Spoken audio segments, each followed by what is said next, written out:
Hey everybody, thank you so much for joining us today here on the Boss Babes. We are so excited to have you here with us. So a little bit about our show, just in case this is your very first time joining us, which makes us so excited.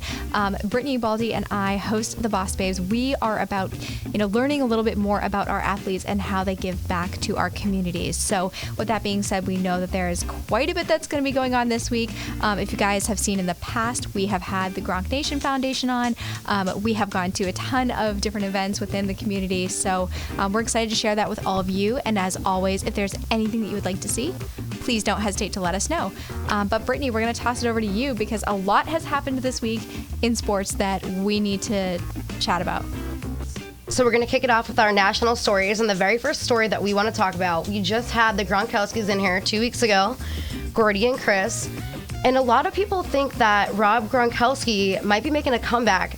There was some talk that he was playing, here's the photo up here, he was playing catch with Tom Brady last week during the ESPY Awards in California, but I just think that Rob is just out there having fun, being Rob, catching up with his buddy, and just having a good time. I don't really see him potentially coming back, and if he does, it will not be till really late in the season. And I actually agree with that because if you think about it, he wouldn't have made that announcement if he wasn't fully prepared and it hadn't been a thought that he had already well thought through. Of course, if you think about it, I mean, any friend that does anything together, like you and I did a ton of shows together before we came to this and we always kept in touch. So as much as I usually love to give you a good debate and run for your money, I actually really agree with you. And I think it's absolutely right. He's probably just hanging out with his friends, having a good time, staying in the loop. I mean, your circle of friends might not necessarily change just because your job does. So I think that you're actually right. I think that he is fully into his retirement, but I mean, I can't blame basically all of New England for wanting him back because he's an incredible player. So if I was Rob, I would want to go out on top. Yeah, they just won a Super Bowl, and he's had some injuries in the past. If I was him, I would end it here, end out on top. And think about everything that he can do from here, too. I mean, he has so much potential with the amount of businesses that he's gotten into and the brand that he's, kind of made his name into. He has so much potential. I think that, this is the right time for him, and he seems to feel that way very clearly as well. So, no, New England fans, I think you're just very excited. And watch, I mean, we could be proven wrong at any time because it's not our life. Like, we don't know what anyone is thinking at any given moment. But I personally think that, yeah, he's... he made his role. I think he wouldn't have said it if he didn't mean it. But, of course, he's still going to be friends with these guys. I mean, who doesn't want to throw the ball around with Tom Brady? Am I right? Exactly. And if he does make a comeback, it definitely won't be till the end of the season. Speaking of the Gronkowskis, they were actually at the ESPY Awards, and so was Alex Morgan from the U.S. women's soccer team, which we know that they actually just won the World Cup. Congrats to that team. Yes, so congrats, ladies. There's a nice shot of Alex Morgan. She actually just won Best Female Athlete.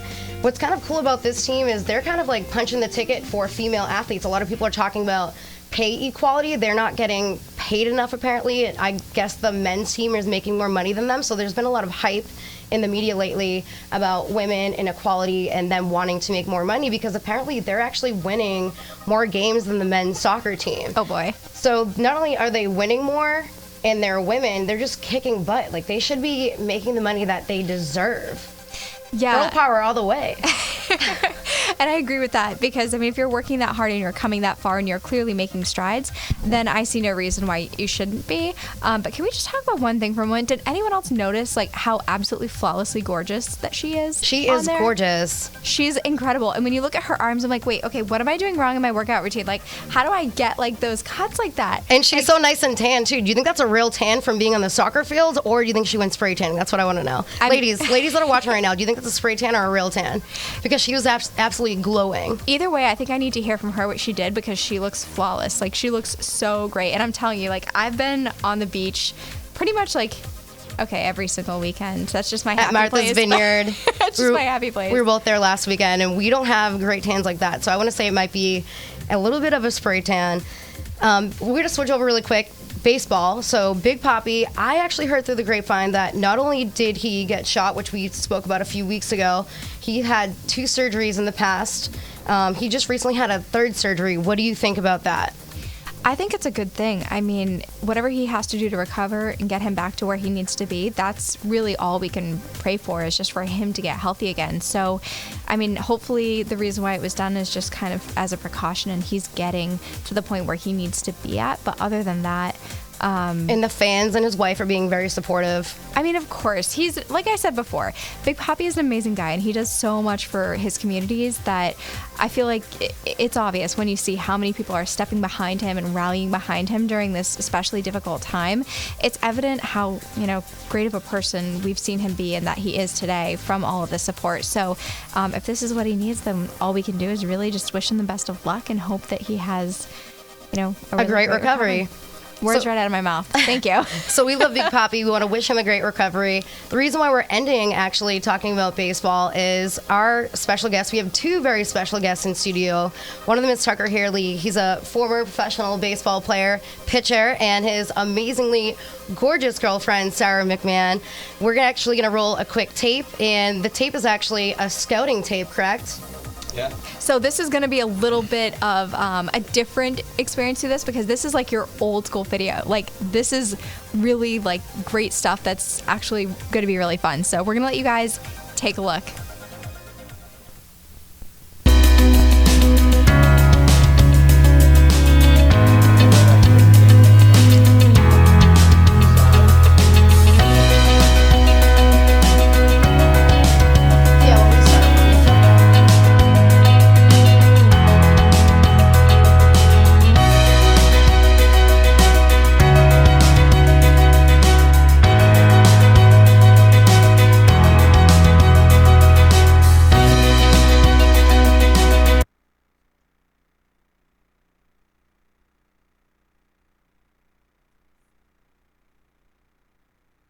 We're here in Worcester.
Awesome. Well, thank you guys so much for joining us in studio. As you guys can see, Tucker is very talented, and we love that we got to get that very personal behind-the-scenes video of you, and that was your scouting tape.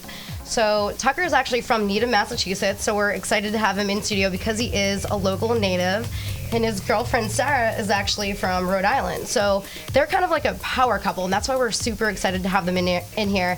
He's a former pro athlete, and she is a publicist. So we're gonna jump in, talk to Tucker, describe that scouting video and your experience. Oh yeah, that was just a video from, I don't know, 5, 6, 7 years ago.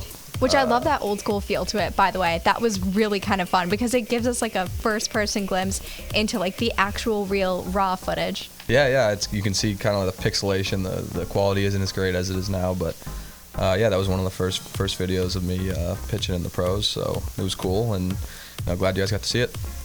So when you guys speak about baseball growing up in the area, so you grew up in Needham, did you play baseball obviously in high school? What was your college experience like? Can you sort of walk us through that? Yeah, I grew up playing since I was 2 years old in the backyard, and had the pleasure of playing with the New England Roughnecks here in Massachusetts in the AAU organization, and kind of played at Needham High, and then went on to Ithaca College, played there, and had the luck of playing in the Cape Cod League for Chatham, in 2011 and got drafted that next spring, and it's been a fun ride. What was your family life like? Do you have any brothers or sisters? Did they play sports with you growing up? Was it kind of, did you guys like rough house at all? Like, speaking with the Gronkowskis, they basically told us that they didn't even have furniture in their house because they used to just beat up on each other 24/7. So is your family life like that, or is it more low key? No, I'd say it's the complete opposite. I was an only child. I grew up with cousins down the street who were basically my brothers and sisters, and it was very low key. I bat boyed. My dad coached. I was a bat boy, so I hung out with the older guys a lot, around them and playing with them all the time. So that's kind of how I grew up. Did your dad kind of get you interested in the sport of baseball? Yeah, I'd say for sure. My dad, my mom, my grandpa, and then my babysitter, who was also a baseball coach with my dad. Those are probably the main people originally getting me into it. I want to talk a little bit about your experience in the Cape Cod League, because obviously as Cape Cod girl, I know that the league turns out winners, and of course you're no different than that. Can you talk about your experience in Chatham? Yeah, it was, I'll say it probably till the day I die, it was the best summer of my life. I had the pleasure of staying with my aunt, uncle, and cousins for the whole summer. They have a house down in Chatham, and it was a fun ride. I was lucky enough to perform well enough to I got an all-star game invite, and that was at Fenway Park that year. I didn't actually get to pitch in it, but it was cool, and yeah, I mean, couldn't ask for anything more. It was unbelievable. Played a lot of golf, got to go to the beach, and then played baseball at night. It was a lot of fun. And then at some point, the two of you guys met. Can we talk about how you two met? Sure. So we actually met this past his off season. At the Grand in Boston. So you guys were out clubbing and having a good time. Yeah, through a mutual friend, someone that I had worked with and someone he was friends with, and so yeah. And then we kept kind of bumping into each other that following week, and then we hung out for the first time. So that was back in early December, yeah. Oh, so yeah. That's cool. So it's kind of like a newer relationship. Yeah, Yep. And you just celebrated your birthday over the weekend. How was that? Yeah, it was good. It was fun. Went back to the Grand, a spot obviously that we love, but we're getting a little too old to go at it like we used to. The hangovers get worse. Seriously. You guys are still young though. You can go out and have a good time. We were just joking around. We were just joking around about going to the Encore. I'm like, Emma, I don't know if I can go out after this and get a drink. I'm like, can we stay out till 4 a.m. and go to the Encore? She's like, for just one drink. Just one drink. I'm like, Emma, is it really just gonna be one drink? Because I don't know. No, it's never one drink. It's never. That's the problem, right? It's like that's the way you get dragged into it, babe. Exactly. Like I'm sure he's like, babe, I'll take you out to dinner. One dinner ends up turning into we're gonna go to the Grand, and you sleep into like noon the next day. But we're young and having a good time, right? Yep, exactly. So we want to touch more upon the fact that you played baseball. We want to talk about your career as well. How was playing in Ithaca? I know that you were a closing pitcher, correct? Yep, I was at school. I kind of went up there to be a hitter and ended up being the closer freshman year and held that position for my time there, and it was a lot of fun. It was very, very cold. It snowed a lot. Oh, wow. We got snowed out a couple times, yeah. But it was great. I loved my time there and would go back in a heartbeat. I'm trying to see I want to see if anybody has any questions. Let me pull up my phone. Yeah, I don't see too many just yet, but I actually have some questions. So this is going to be you're going to do the rapid rally? Yes, I am going to do the rapid rally. Okay, so obviously, Sarah, I know you've done a ton of different events. What has been your favorite event to do within the Boston sports industry? I don't know if it's as much as the events, but when I worked for the Bruins, we would visit a lot of hospitals in the area around Christmas time, and then Halloween, and then sometimes on Valentine's Day too. So being able to go see the little kids, who obviously can't leave, and how much joy the guys brought them was awesome. I can imagine that the smiles on their faces must have been so huge, even just for those few moments, just to have the guys exactly. come in. It would only be a couple minutes that they'd interact, but then the kids would be so happy and leave with a smile. So you enjoyed doing the hospital visits? Yeah, that's always just such a. I mean, you obviously feel awful that these kids are going through this situation, but it's nice that these guys can go in and brighten their day for a half hour or so, and give them some Bruin swag and make them feel good. Were you ever at any of the events where I noticed that the Bruins, especially around Halloween or Christmas, they'll actually go in and dress up as a superhero were you able to experience any of that? And what was that experience like? Did the kids know right off the bat that they were Bruins players, or were they like, oh my God, that's Superman? And then it ends up being Chara, like, taking off the helmet, and he's like, actually, I'm Superman, and it's Chara. Do the kids get excited, or do they know the difference? Well, the thing is that I think, especially with hockey players, because they wear so much equipment, they look so much bigger out in the ice. That's true. And people don't recognize them when they're in just street clothes walking around on the street. So, you know, especially then you add the costume, and we'll always do a theme. So this year it was superheroes. They have masks on, and, you know, it could be just anyone, for all these kids think. So there was a couple times when the guys would have to be like, oh, I'm so-and-so, like, you know, from the Bruins. And the kids are like, oh, wow. But that's actually a good point, because you're looking, I mean, when you're playing baseball, you're kind of exposed. You're not wearing a helmet. You see your face for the most part when you're out on the field. But yeah, you're right. When you're out on the ice, especially if you have high up seats, you can't really see their faces or anything that they're well. on skates, so that adds a couple inches. And then all the padding, and all the and pads, stuff. they look a lot bigger. So that's one of the things I've always heard, especially, is like people are always so surprised how much smaller they are in person. See, and that's funny, because I actually went to a charity event with some of the Bruins. When I met Chara, there's literally a picture of me standing next to him. Well, yeah, he's definitely an exception.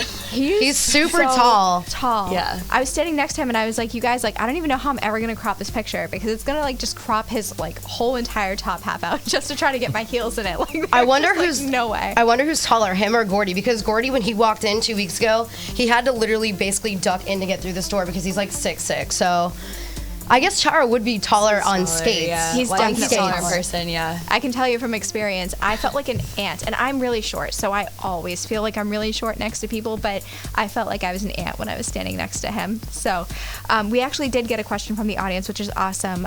One of our viewers wants to know, what has the Boston Bruins organization taught you over the years?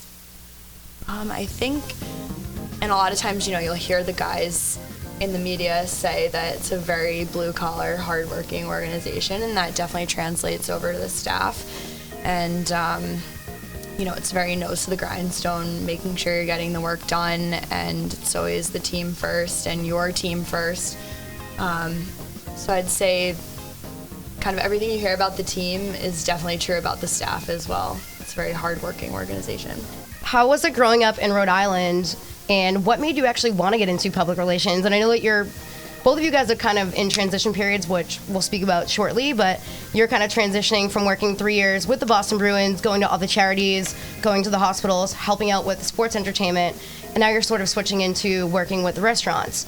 Which one do you like better? Do you like them both? What's the difference? And also, growing up in Rhode Island, what sort of sparked your interest to want to Okay, so you're jump asking into 15 PR? questions at a time. Fully loaded. Well, yeah, I got it. fully loaded, but you grew up in Rhode Island. What sort of sparked your interest getting into PR, and then your transition period right now? So I grew up a Boston sports fan. I'm the oldest of 3 girls. My girl. Yeah. And so my dad was like, all right, well, if I'm going to have 3 girls, they're all going to like sports. So I grew up watching, you know, all the games with my dad, going to a lot of games, but his particular interest was hockey.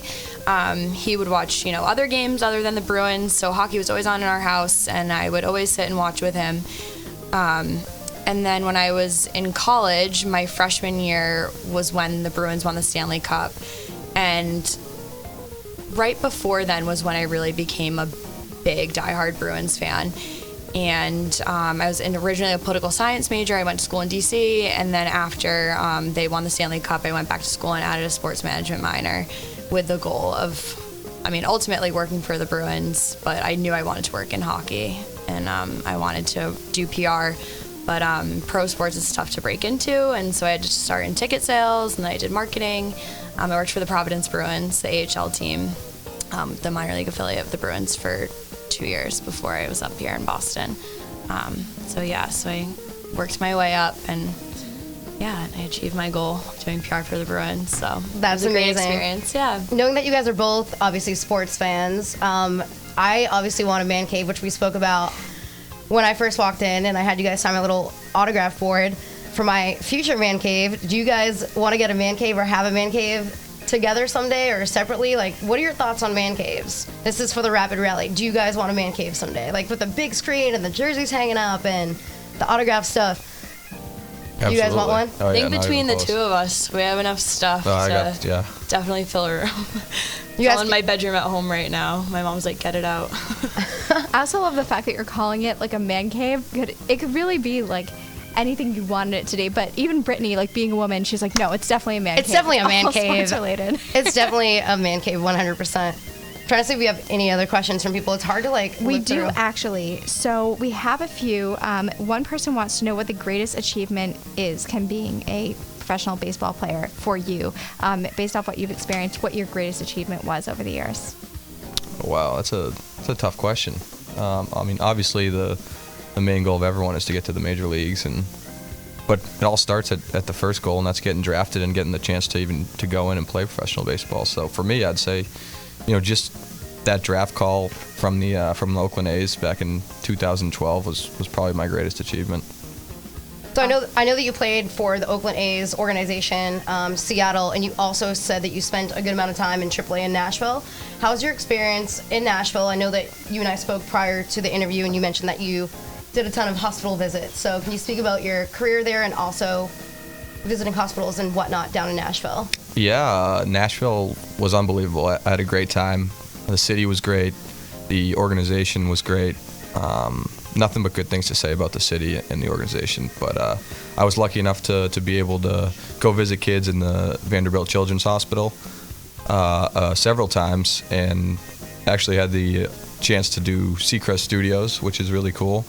It's set up similar to this, and we were able to play games on the air while kids in their beds were able to watch the TVs, and it was great. And then we got to go up and visit them after the show. But I had a lot of good times there, and would go back anytime. And we had one more question too coming in. So a lot of people want to know what your workout regimen is. I don't know if you have a specific one you follow or if you try different things, but our viewers want to know. Yeah, I mean, so every workout's going to be different for everyone, but we had a strength team that was unbelievable with Oakland, and they put together special programs for everyone. Specifically, position players and pitchers were a little bit different, but it had a lot of core workouts, a lot of leg workouts, and then a lot of bands like Tom Brady does with the upper body, and kind of stay loose and stretchy, and a lot of running. And never was a fan of it, but we had to do it, and it kept us in good shape. So, do you have any funny locker room stories that you can tell us? Like, what are some of the most funny moments that you've had in the locker room and both traveling with your team? In the locker room, I mean, I like to keep those things in the locker room, but we had some good times. A man of honor. Yeah, A man of honor. What happens there stays there. What happens there stays there. But we had a lot of good bus trips over the years. A lot of card playing. We used to play this game called Mafia. I don't know if you guys ever heard of it, but it was a lot of something. It was like pass Clue the time. almost. Yeah, on the bus. Yeah, it was a good time.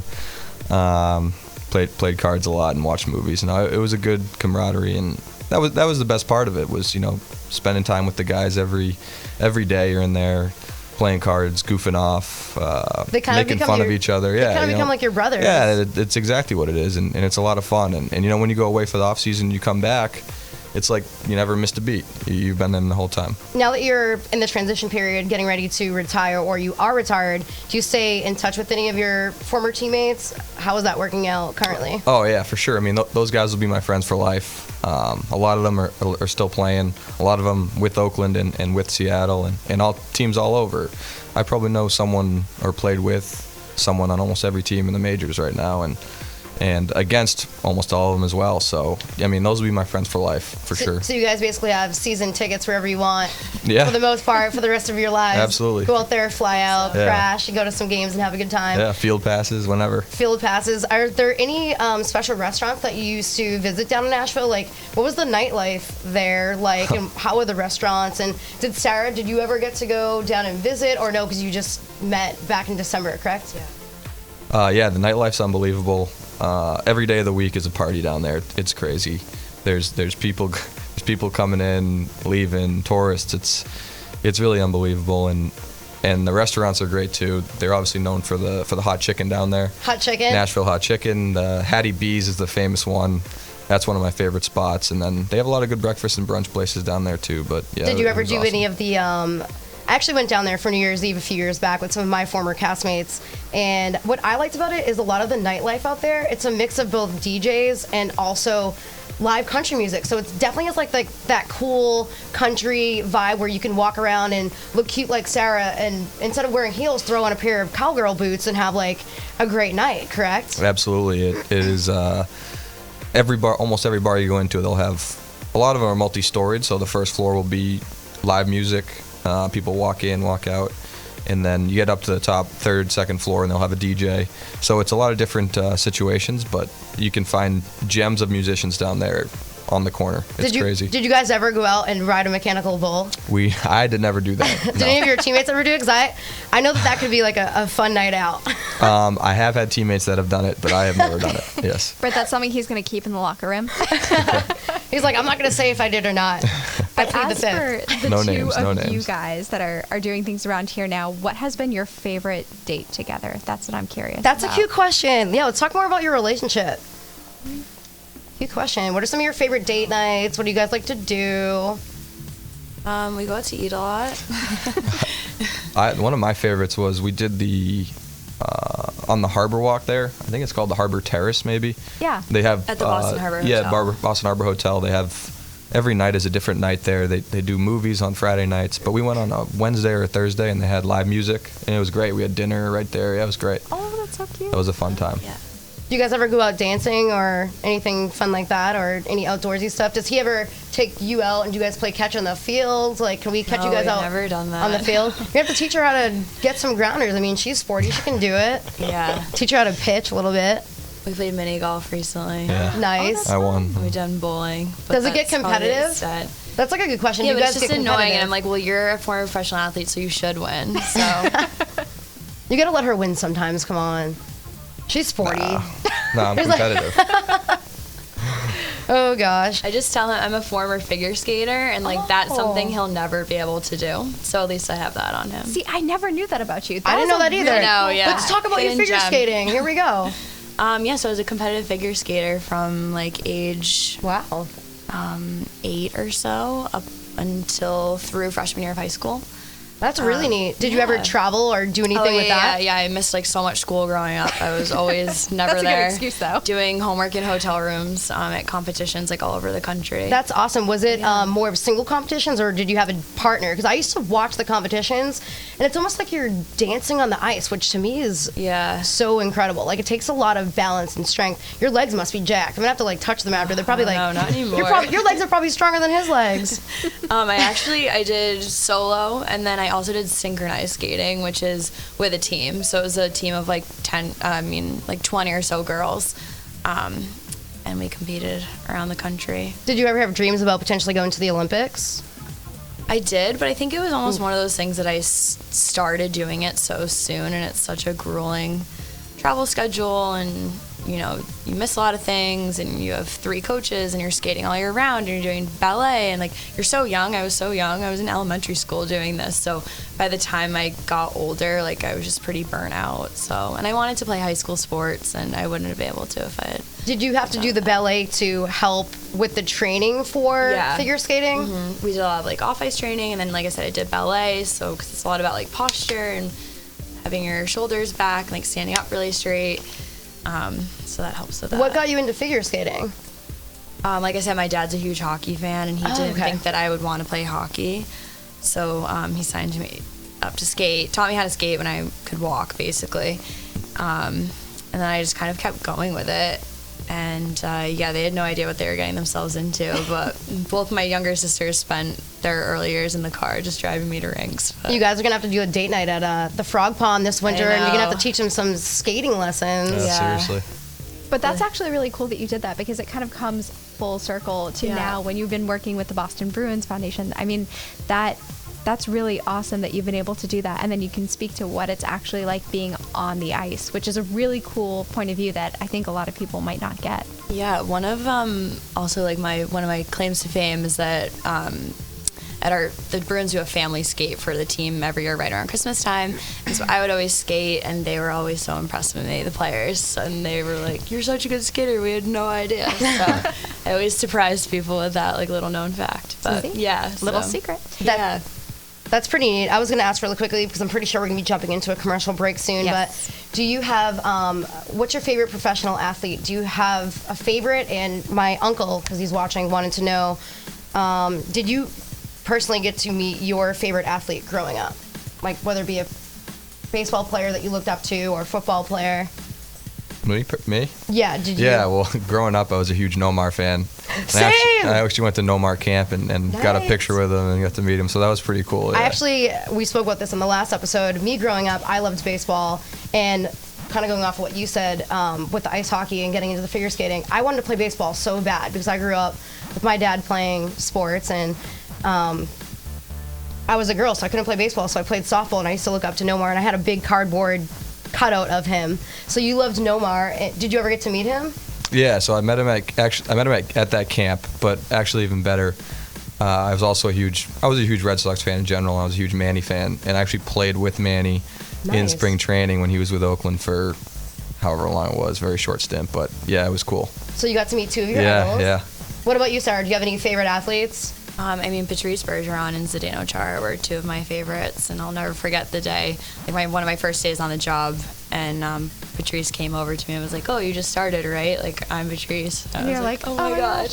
Yeah, That's so now it's so sweet. crazy to think, like, I would have never even imagined that these guys that I'm, close with now, I grew up watching and, idolized. I had those fathead stickers all over my college dorm of, like, Bruins players everywhere. But, so yeah. You guys both lived out your dream, and you're still currently living out your dream. Yeah, and I think that's why, like, this works is because, I obviously wasn't a professional athlete, but I worked in pro sports, and I was on the player side, and it's definitely kind of a whole different world that a lot of people don't understand unless you're truly in it. And especially with us and our busy schedules and just knowing that side of the world and side of things definitely helps. That's why we love having you guys in here and telling stories like this, because you guys are such an inspiration to people watching that they get to hear how inspirational you are growing up locally, living out your dream, starting off just watching the Bruins, starting off just watching Nomar, and then here you are in the Bruins locker room with Patrice Bergeron, and here you are playing ball and hanging out with Nomar Garcia-Parra. So every viewer that's watching gets to see you guys live out your dream, and this is why we thank you guys for coming on our show. Yeah, thank you for having Yeah, us. thanks for having us. We very much appreciate it. But now, unfortunately, we do have to cut to a commercial break. So we will be right back after these messages from our sponsors.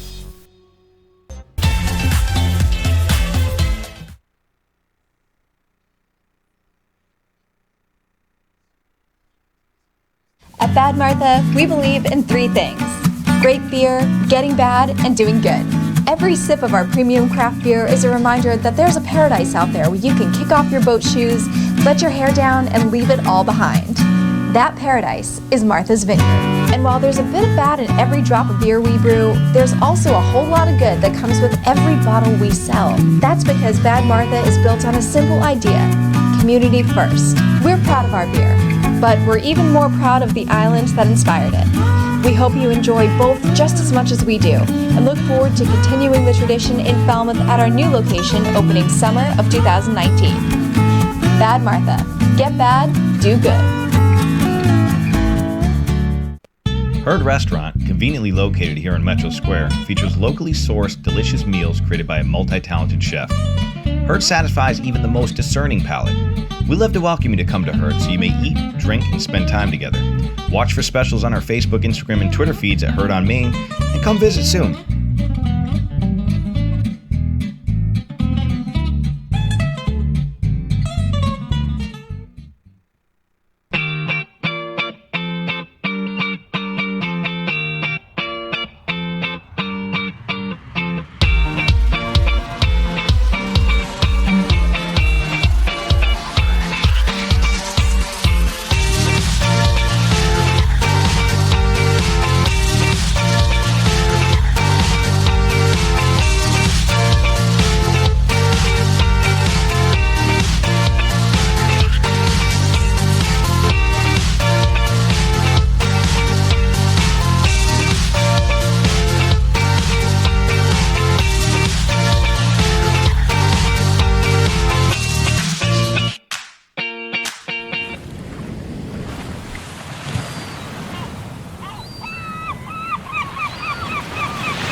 How are you today? Good. I'm here to talk about how with technology you can make amazing worlds. Come with me. My team and I bring the Halo world to life. Is that you? That is me. I wasn't a math genius and I knew nothing about coding. But you guys do. You guys have the power to change things. I want your job. I want you to have my job.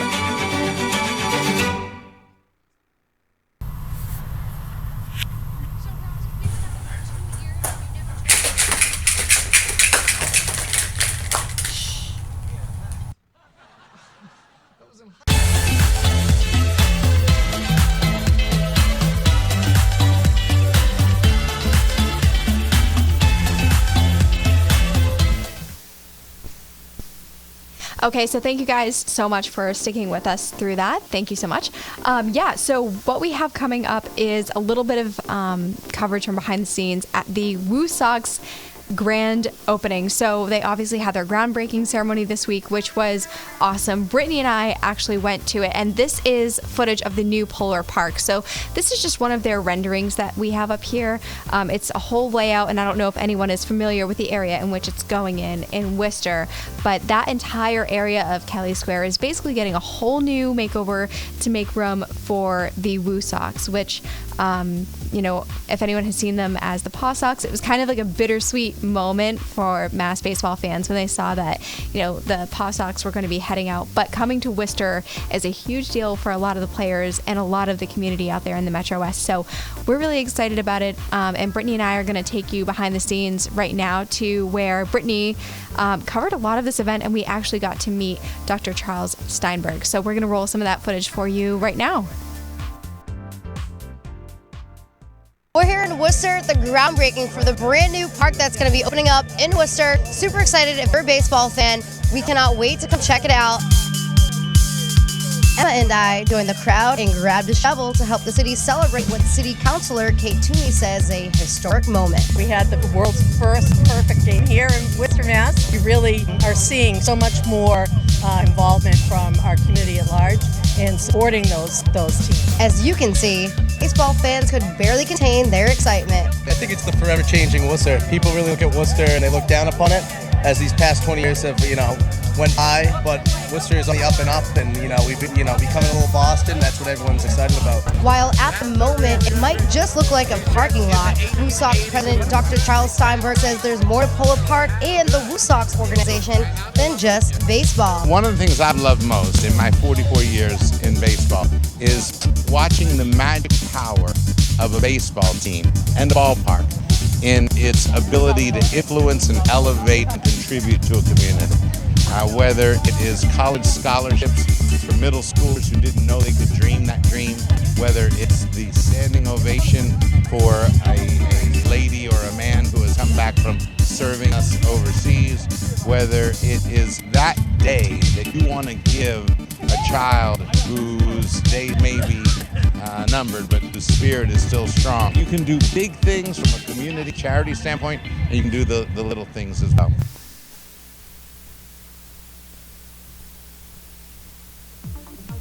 So what a great message that we heard from Dr. Charles Steinberg. He spoke about all of the great things that they're doing within their community, both for the Woo Sox and from his time with the Red Sox as well. So he's taught us, quite a bit about what's going on within the community.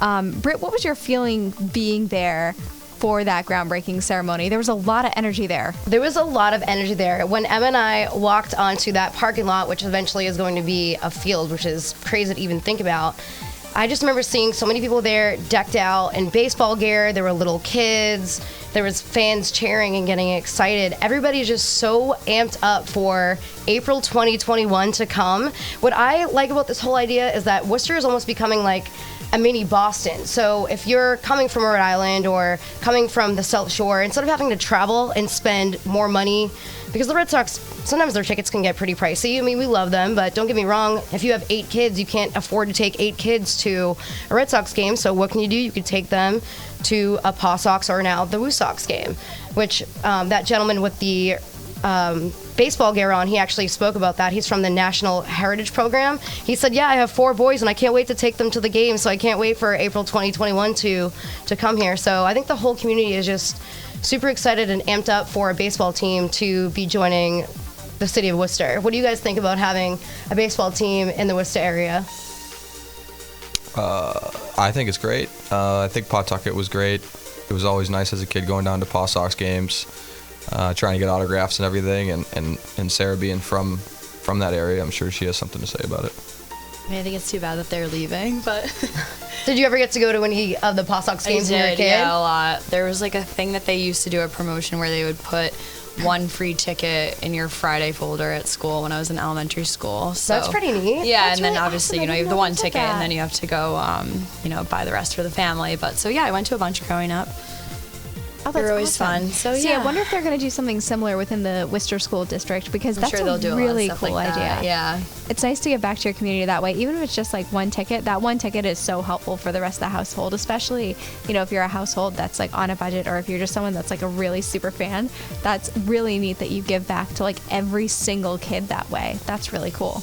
Yeah, we spoke to the woman, the Chamber of Commerce. Kate Toomey, yes. So she is a Worcester city councilor at large, and she was awesome to talk to. And she was super amped up about the fact that there's a Worcester team coming to the area, because she likes the idea that the team's coming and that the whole community is essentially coming together and rallying for a positive cause, basically keeping kids from doing, I guess, bad things on the street too. So instead of having your kid go out and maybe get in trouble, you could take your kid to a baseball game. So I think that was always sort of my dad's idea when we played sports as kids.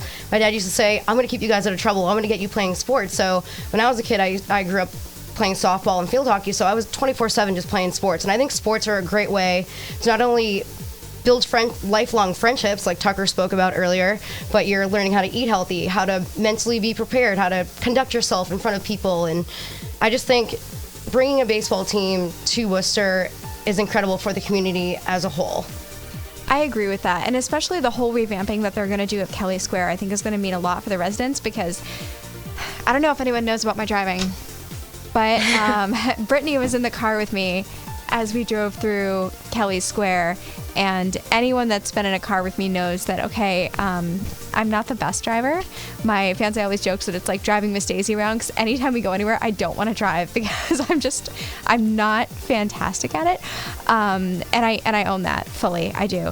But driving through Kelly Square was like a nightmare, because there are so many, like, I don't know how familiar you guys are with it, but like driving through Kelly Square, it's so many different directions of cars, and fans, please help me out if you know what we're talking about, because going through there was really terrifying. Like a lot of weird rotaries and there's such. so many intersections all at once, and I'm driving through and I'm thinking like, okay, cool, so I'm just going to drive through and then I'm going to take a left. But even at trying to do that, like I'm driving through and they're like, car coming this way, car coming that way, another one like literally going through, and I'm like, oh my God, I'm so sorry. And I'm just turning right and just being like, oh, well, nothing I can do about it. So it's hopefully they work that terrifying. out. Hopefully they work that out before the stadium actually gets there, because it is pretty terrifying. It's almost like, picture 2 cars trying to go down the road in the north end. You know how narrow those roads are?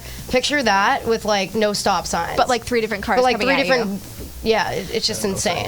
It's terrifying. And I'm sure that the residents from the area like know what they're doing, but for me not being educated at all about like that area and knowing what I'm doing, it was just like, okay, you basically just put your foot on the gas and just pray. Like this is it is what it is. You're just going to go through. So I was really excited to hear that they're going to be revamping that, obviously, because they're going to like have different places for people to come in. They're going to have different gates. From my understanding, they're going to want to make it like a little miniature Fenway. So they'll have gates where people can come in and get hot dogs, and you can have kids come and like take the train in. Or they said it was supposed to be bike friendly as well. So I'm not sure how they're transitioning that in, but it makes sense if they're going to make it kind of like a nice little baseball community there. I think it's going to be a great setup, and they also have, is it the DCU Center that's in Worcester? They also have an ice hockey team there too, the Worcester Railers, I believe that they're called. So again, I think that them bringing a baseball team here is awesome, because they do also have the hockey team there too. So it's a great place to bring your kids to enjoy some sporting fun and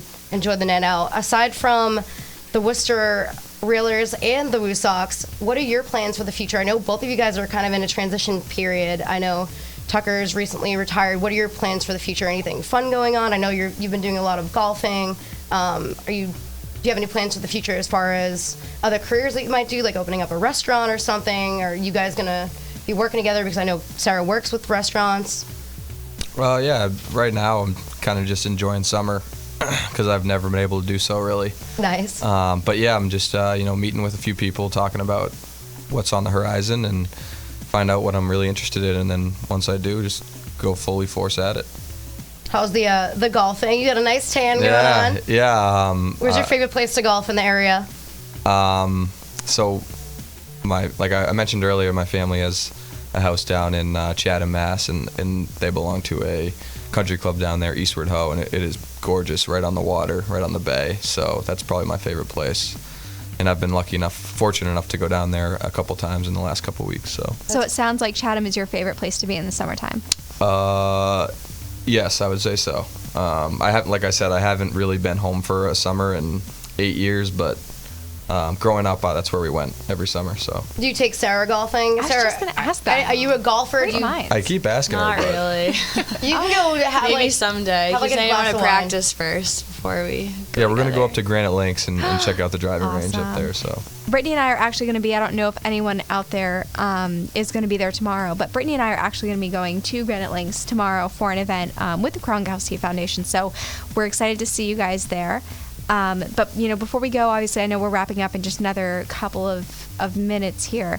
We have our positive pop for the night, which is one of our favorite things to do. We love to wrap up on a positive note. And give you guys a little inspirational message. So for tonight, the one that I found is life is 10% what happens to me and 90% how I react to it. So it sounds like from both of your childhoods, it's kind of taken you in the direction of sports, which brought you to where we are today. And obviously you guys reacted in a way that worked out really, really positively for both of you and brought you to where you are now. Have you guys had any life experiences where you feel like, maybe they were a little bit difficult, but the way that you reacted to it made it a better situation? Yeah, definitely. I think we both would say that the professional sports industry is not easy. It's definitely tough, and especially with schedules, and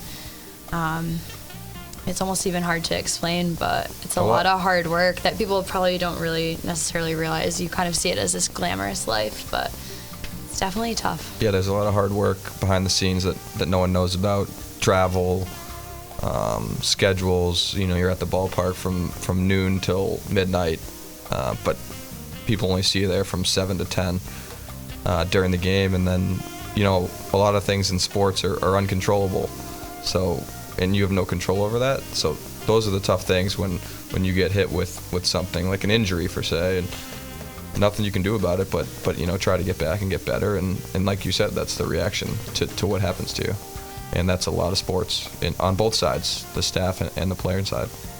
I like that quote. I know we're about to wrap up, but I like that quote. It sort of goes along with, I think there's a great Babe Ruth quote where it's actually a baseball one where he says, baseball is, 90% mental, 10% physical? Because when you're playing the game of baseball or softball, when you're on the field, you're thinking, okay, there's a runner on first base. If the ball gets hit here, where am I going to throw that double play or whatever? So the game of baseball is very much so a mental game, and I'm sure you can attest to that. Absolutely. But that's something that, whether you're involved in sports or not, or if you're just somebody that likes to tune in and enjoy it, it's something that you can take with you throughout the rest of your day. A lot of things are going to happen throughout your day that are going to be really inconvenient. Oh, I'm low on gas, or something just happens. You spill coffee all over yourself, which happens to me once a week and is really awful. But try to turn it into something positive, guys. Yeah, everything happens for a reason. But hey, at least you had that coffee in your hand, right? At least you had time to stop that morning, because some mornings I don't, and that's a whole nother story. But again, life is just how you really react to it. So that's a positive pop that we're gonna leave you guys with today. We're so grateful that you guys took the time to join us, and thank you guys. Thank you guys Tucker so and Sarah much for coming in, because you guys have made our show awesome tonight, and I know our fans really, really loved having you guys in here just as much as we did. So thank you guys so much. And for everyone, follow them on social media, because they have some great photos that they put up. Yes. Awesome. Well, thank you guys so much. Again, we are the Boss Babes. Thank you for watching. And if there's anything that you want to see, let us know at the Boss Babes on Facebook, Twitter, and Instagram. We'll see you guys July 29th.